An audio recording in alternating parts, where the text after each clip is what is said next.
تنحى يا حزن واهجر فؤادا توكل بجد. معراج نبی ایک ہی سوال صحیح مرتبہ دہرایا گیا کہ میرے محبوب مانگیے، میرے محبوب آپ مانگیے، آپ کیا مانگتے ہو؟ تو ہر بار ایک ہی جواب آیا، ہر بار ایک ہی جواب آیا، میری امت، میری امت، میری امت کی مغفرت. کیا صورت ہے؟ سبحان الذی اسری بعبدہ لیلا من المسجد الحرام الی المسجد الاقصی الذی بارکنا حولہ لنریہ من آیاتنا انہ هو السمیع البصیر. یہ قرآن مجید کی آیت ہے کہ پاک ہے وہ ذات جو اپنے بندے کو، جس نے اپنے بندے کو سیر کرائی. اسرا کے معنی ہے سیر کرنے، کہ جس نے اپنے بندے کو مسجد حرم سے مسجد اقصی کی طرف سیر کرائی. برکت ہے اس ذات میں، اور وہ سننے والا اور جاننے والا ہے. تو یہ واقعہ معراج کا پیش آیا ہجرت سے تقریباً 3 سال پہلے. سید المرسلین، سید الانبیاء والمرسلین، محبوب رب العالمین حضور اقدس صلی اللہ علیہ وسلم کی عمر مبارک اس وقت 51 برس 9 مہینے کی تھی جب یہ واقعہ پیش آیا معراج کا. یہ واقعہ اس طریقے سے پیش آتا ہے، ایک مرتبہ اللہ کے نبی عشاء کی نماز پڑھنے کے بعد ام ہانی بنت ابی طالب کے مکان میں سو رہے تھے. ام ہانی آپ کی چچا زاد بہن تھی، آپ ان کے مکان پر سو رہے تھے. حضور اقدس صلی اللہ علیہ وسلم جب آرام فرما رہے تھے، آپ کی چچا زاد بہن تھی، جبریل امین فرشتوں کی ایک جماعت کے ساتھ آپ کے مکان پر تشریف لائے اور معمول کے مطابق دروازے سے نہیں آئے بلکہ خلاف معمول مکان کی چھت کو کھول کر نزول کیا. اس سے یہ بتلانا ہے کہ آج کچھ نئی چیز پیش آنے والی ہے، کچھ نیا عجیب ہونے والا ہے. پھر ام ہانی کے مکان سے مسجد حرام میں لے گئے. جبریل امین آپ کو کہاں لے گئے؟ مسجد حرام میں لے گئے. مسجد حرام میں جب لے گئے تو آپ کے سینے مبارک کو چاک کیا گیا. آپ کے سینے مبارک کو چاک کے معنی ہوتے پھاڑنا، اس کو کاٹنا سمجھ لو، پھاڑنا سمجھ لو. تو اس سے آپ کا قلب مبارک نکالا گیا. یہ واقعہ ایک بار جب پیش آیا تھا شک قلب کا کہ جب آپ کی عمر مبارک 4 سال کی تھی، جب حلیمہ سعدیہ رضی اللہ تعالیٰ عنہ کے پاس آپ بکریاں چرایا کرتے تھے، چھوٹے تھے اور ان بھائی بہنوں کے ساتھ جاتے تھے. جب بھی فرشتے آئے تھے آپ کا سینہ مبارک کو چاک کیا تھا، دل نکالا تھا، اس کو دھویا تھا فرشتوں نے. آج کے ٹائم پہ جیسے آج آپریشن ہوتا ہے، دل نکال کر رکھ دیتے ہیں، دل گردے سب کچھ کڈنی وغیرہ سب نکال کے ڈاکٹر رکھ دیتے ہیں. آج کے ٹائم پہ ہو رہا ہے نا یہ. تو پھر اس کے بعد وہ واپس وہی سیٹ کر دیں گے ڈاکٹر، اور پھر اس کے نشان باقی رہیں گے. لیکن اللہ کی قدرت سے کوئی نشان باقی نہیں رہا. نہ ہی آپ کے اللہ کے نبی کو کچھ درد پیش آیا، کیونکہ سب اللہ کے حکم سے ہو رہا تھا. تو آپ مسجد حرام میں لے گئے آپ کو، پھر وہاں سینہ مبارک کو چاک کیا، قلب مبارک کو آب زمزم سے دھویا گیا. جو انسان کے قلب پر سیاہ نقطہ ہوتا ہے جس کی وجہ سے شیطان اس کو گناہوں پر آمادہ کرتا ہے، ایک نقطہ ہوتا ہے، تو اس نقطے کو، کالے نشان کو دھویا گیا آب زمزم کے پانی سے، اس کو بالکل صاف کیا گیا. آپ صلی اللہ علیہ وسلم کو براق پر سوار کر کے بیت المقدس لے گئے. پھر براق کی سواری آئی. براق جو جانور ہوتا ہے، ایک جو گھوڑے سے چھوٹا اور کھچر سے بڑا ہوتا ہے، اس کی تیزی کتنی تھی؟ جہاں تک انسان کی نظر جائے وہاں اس کا قدم. اتنی تیز سواری وہ جنت سے آئی تھی. یہ سب کچھ ہوا، اور یہی سب کچھ ہوا، اور مکے والوں کے سامنے اللہ کے نبی نے اگلے دن پیش کیا تھا. کسی نے یقین نہ کیا. حضرت ابوبکر صدیق نے مانی ساری بات. اللہ کے نبی نے کہا کہ آپ میری ہر بات کی تصدیق کرتے ہیں بغیر غور و فکر کیے ہوئے. تو کہا کہ وہ اللہ جو آسمانوں سے جبریل امین کو زمین پر بھیج سکتا ہے، کہ وہ آپ کو آسمانوں کی سیر نہیں کرا سکتا. تو اللہ کے لیے تو کوئی بڑی بات، کسی چیز میں کوئی بڑی بات ہے ہی نہیں. اللہ کے لیے ہر چیز کیا ہے؟ اللہ ہر چیز پر کیا ہے؟ ان اللہ علی کل شیء قدیر، کہ اللہ ہر چیز پر قادر مطلق ہے. ہر چیز اس کے اختیار میں، ہمارے اختیار میں کچھ نہیں ہے.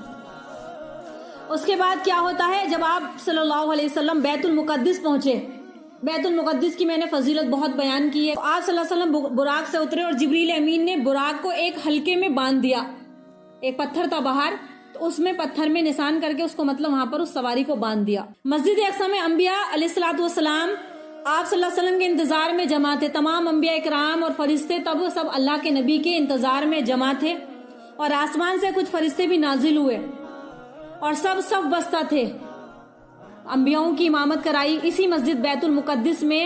انبیاء مطلب نماز پڑھانے والے کون ہیں؟ اللہ کے نبی. پیچھے مقتدی کون ہے؟ اللہ اور تمام انبیاء اور فرشتے جن کی امامت اللہ کے نبی نے کرائی. اس کے بعد امامت کے لیے آگے بڑھایا آپ صلی اللہ علیہ وسلم، ان سب کی امامت فرمائی.